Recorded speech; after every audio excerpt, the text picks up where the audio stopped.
want sherbet. Oh no. Trish, get this man a refreshing sherbet. Stat. Right, so yes, we had some poems on the riots earlier, or at least one, and this was my take on it. It's called British Tourism Board. I was recently turned down for a job with the British Tourism Board.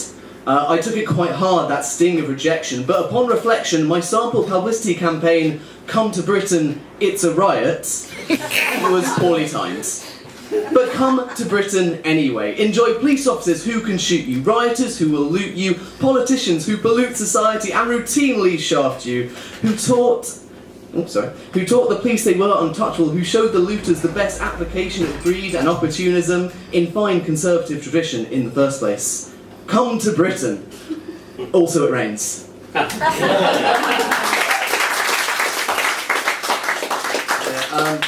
That poem and this poem I'm about to were all part of my poetry text shot, which is every week I text people free poetry. If you would like to receive free poetry, give me your name and number. 4 o'clock every morning. Usually at a reasonable hour, honest. Who is this?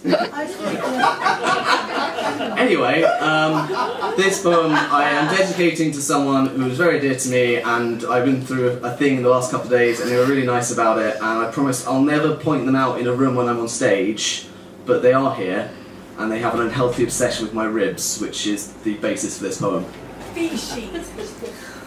It was in the long ago that we were, when the frost bit the air and us, the earth starved, and the growing shadows, the deepening dark, gathered and swelled to stalk us, cackling, growing their shadow teeth, learning to lick their shadow lips, in the early days when we were young.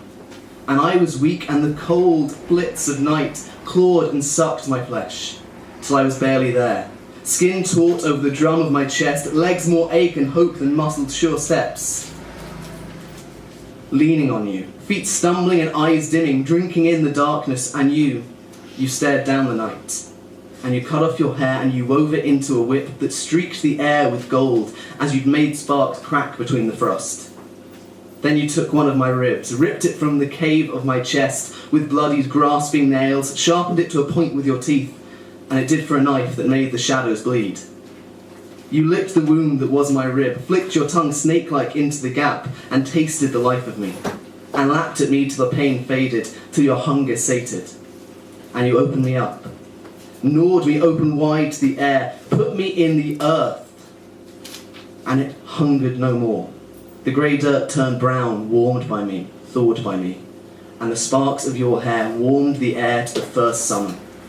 And the plants of the world grew out of my chest, and you walked bloody, hunting in amongst the forests of my body. And people wondered later, when you were ages old, why you sometimes kissed the trees. Thank you. A quick word about future events at the Tea Box, because I do work here. We've got jazz this Sunday. Pronto Jazz should be really good. Tickets are £5 in advance or £6 at the door. Go to that. And the next poetry event is again on the second Friday of next month. It's a special one because it's Elizabeth Darcy Jones' launch of her book, Distinguished Leaves, Poetry for Tea Lovers. It's the first one that we'll be charging entry for. It's £3. Book in advance because we are expecting to sell out, hopefully. So yeah, thank you very much.